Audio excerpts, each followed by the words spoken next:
स्वागत है दोस्तों हमारे एक और नई वीडियो में। तो दोस्तों अगर आप चैनल पर नए हैं तो चैनल को सब्सक्राइब करें। आपको पता है धाम जिसकी कथा और रहस्यों को जो पूरा सुनता है उसके जन्मों जन्मों के पाप मिट जाते हैं और भगवान शिव उसे निरोगी और हमेशा खुश रहने का आशीर्वाद भी देते हैं। दोस्तों आज मैं आप सभी को केदारनाथ धाम के उन दास रहस्य के बारे में जानकारी देंगे जिसे हमारे भारतवासी बहुत कम जानते हैं। भगवान शिवा खुद यहाँ पर 2400 घंटे विराजमान रहते हैं और ऐसे में उनकी इस धाम की कहानी के बारे में जो भी सुनता है वह धन्य हो जाता है। इसीलिए दोस्तों इस वीडियो को पूरा जरूर देखेंगे और कमेंट बॉक्स में हर हर महादेव जरूर लिख देंगे।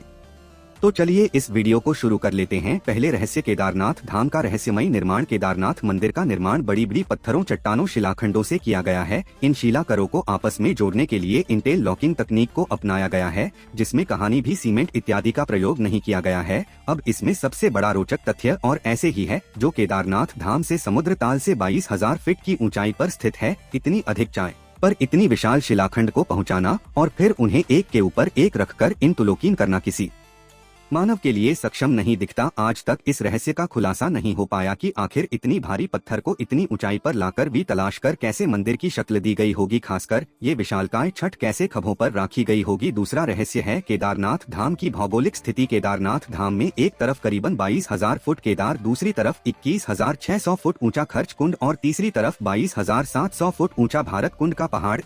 सिर्फ 3 पहाड़ बल्कि 5 नदियों का संगम भी है। यहाँ मंदाकिनी, मधु गंगा, खीर गंगा, सरस्वती और स्वर्ण गौरी है। इन नदियों में अलकनंदा की सहायक मंदाकिनी आज भी मौजूद है। इसी के किनारे है। किनारे यहाँ सर्दियों में भारी बर्फ और बारिश में जबरदस्त पानी राहत है। केदार घाटी में दोनों तरफ है न और नारायण विष्णु की 24 अवतार में एक न और नारायण ऋषि की यहाँ तपोभूमि है। दूसरी और बद्रीनाथ धाम है जहाँ भगवान विष्णु विश्राम करते हैं। तीसरा केदार में शिवलिंग की स्थापना कैसे और क्यों हुई जब महाभारत युद्ध के बाद पांडवों पर अपने भाइयों और से संबंधियों की हत्या का दोष लगा था, तब भगवान श्री कृष्ण ने उन्हें भगवान शिव से क्षमा मांगने का सुझाव दिया था।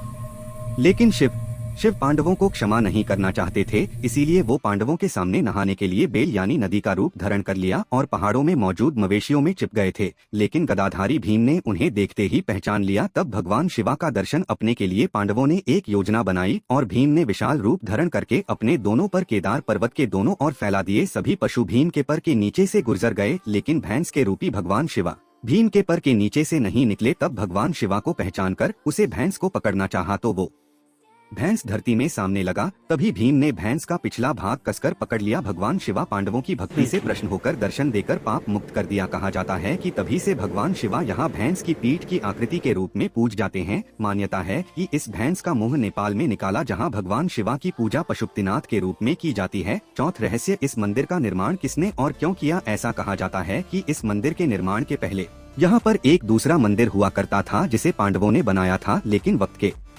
थपेरों की मार के चलते ये मंदिर विलुप्त हो गया। उसके बाद जगत गुरु आदि शंकराचार्य जी केदारनाथ आए और फिर उन्होंने इस मंदिर का निर्माण करवाया। इस मंदिर के पीछे ही उनकी समाधि है। इसका गर्भगृह अपेक्षाकृत प्राचीन है, जिसे 8वीं शताब्दी के लगभग का माना जाता है। पहले 10वीं शताब्दी में मालवा के राजा भोज द्वारा और फिर तीसरी शताब्दी में मंदिर का द्वारा करवाया था। 5वां केदारनाथ धाम और रामेश्वर धाम का एक सीट में होना। दोस्तों आपको जानकर आश्चर्य होगा कि एक रेखा पर बने हैं केदारनाथ और रामेश्वरम मंदिर। केदारनाथ मंदिर को रामेश्वरम मंदिर की सीट में बना हुआ माना जाता है। उक्त दोनों मंदिर के बीच में कालेश्वर मंदिर, एकामेश्वर मंदिर, कांचीपुरम मंदिर और नटराज मंदिर और रामेश्वर मंदिर आता है। यह शिवलिंग 5 भूतों का प्रतिनिधित्व करती है, लेकिन आज तक इसका खुलासा कोई नहीं कर पाया कि आखिर ये सभी मंदिर एक ही सीट में कैसे और क्यों बनाए गए थे। छठ रहस्य आखिर केदारनाथ धाम 400 वर्षों तक क्यों और कैसे गायब हो गया। देहरादून के वाडिया इंस्टीट्यूट की हिमालय जियोलॉजिकल वैज्ञानिक विजय जोशी के अनुसार 3री से 7वीं शताब्दी तक यानी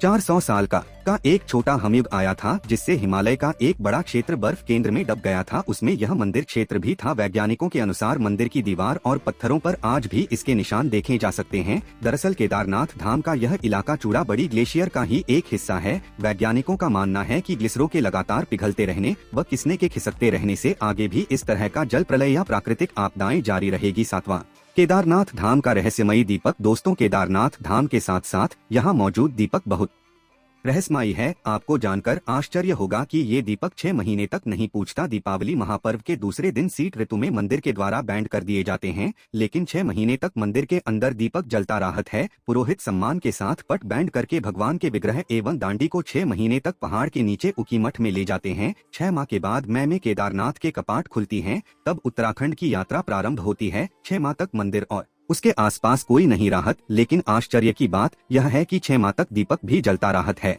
और निरंतर पूजा भी होती रहती है। कपाट खुलने के बाद यह भी आश्चर्य का विषय है कि वैसी की वैसी सफाई भी यहाँ मिलती है जैसे कि मंदिर को बैंड करते वक्त छोड़ गया। आखिर क्यों और कैसे लुप्त हो जाएगा केदारनाथ धाम? पुराने की भविष्यवाणी के अनुसार इस समूचे क्षेत्र के तीर्थ विलुप्त हो जाएंगे। माना जाता है कि जी दिन न और नारायण पर्वत आपस में मिल जाएंगे। बद्रीनाथ और केदारनाथ का मार्ग पूरी तरह से बैंड हो जाएगा और तब भक्ति बद्रीनाथ और केदारनाथ के दर्शन नहीं कर पाएंगे। पुराने के अनुसार वर्तमान बद्रीनाथ धाम और केदारेश्वर धाम लुप्त हो जाएंगे और वर्षों बाद भविष्य में भविष्यवाद भी और भविष्य की धार नाम की नई तीर्थ का उद्गम होगा। नोवा रहस्य केदारनाथ धाम में मौजूद भीमशिला का रहस्य। वर्ष 2013 में केदारनाथ में आई प्राकृतिक आपदा के बारे में कौन नहीं जानता। यह आपदा इतनी भीषण थी कि लगभग 1000 से ज्यादा भक्तों की मृत्यु हो गई थी और केदारनाथ जान का मार्ग पूरी तरीके से तहस-नहस हो गया था। लेकिन आश्चर्य की बात तो यह है कि मुख्यमंत्री को कुछ भी नुकसान नहीं पहुंच। इसका कारण था बाढ़ के पानी में भाखड़ा आया एक विशाल चट्टान, जिसे आज हम भी